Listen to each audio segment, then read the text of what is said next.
All right, and the last thing we're going to do here, we're going to look at the membership of the Senate. Now, we understand that senators are elected for 6 years, that they must be 30 years old, and they must live in the state that represents them. These are the laws.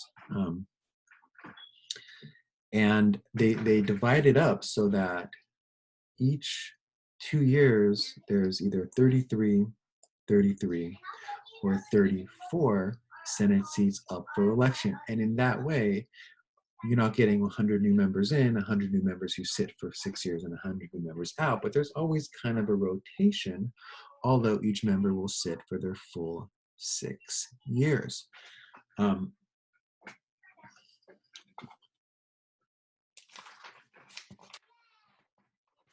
The Senate's got a bunch of rules that the House doesn't have that are supposed to be followed, including things like the filibuster, like quorum, but they don't always get followed. Like, actually, the filibuster is not in the Constitution. If the Senate wanted to, they can get rid of it.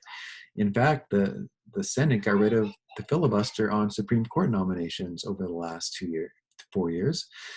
Senate Majority Leader, Republican Mitch McConnell, did that, and he was able to get Supreme Court justices through without a filibuster, which has never been the case before. There's supposed to be 50 people plus in the room to vote, and sometimes that doesn't happen, and they just push it through. So there are informal rules in the Senate that can be ignored, and then there are formal rules like the age and the state that lives in that cannot be broken.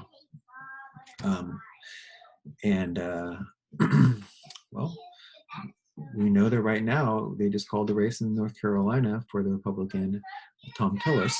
So now we're looking at 50 Republican senators and 48 Democratic senators. There's 2 runoffs in Georgia in January. Last time it was 53 Republicans, 47 Democrats. So it changes every 2 years as well. And in 2022, there'll be 34 more Senate seats up, and there'll be a chance for change there. Both the Senate and the House have to agree on bills before it goes to the president's desk. So in theory now they're supposed to work together, although we know that we live in this very divided political time where there's not much working together on anything.